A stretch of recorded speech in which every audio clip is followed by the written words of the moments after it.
दोस्तों स्वागत है आपके हमारे YouTube चैनल SKBP न्यूज में। दोस्तों आज मैं फिर खेसारी लाल यादव से जुड़ी बहुत बड़ी खबर लेकर के आया हूं। तो दोस्तों आप लोग इस वीडियो को पूरा देखिएगा। इससे पहले आप लोग हमारे वीडियो को एक लाइक और प्यारा सा कमेंट भी कीजिएगा।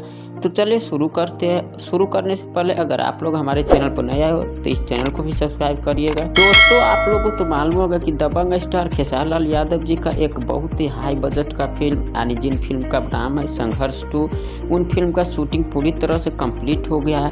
लेकिन दर्शक इनके ट्रेलर और टीजर के लिए बहुत दिन से इंतज़ार कर रहा है कि इनका फर्स्ट लुक पोस्टर और ट्रेलर कब तक आएगा।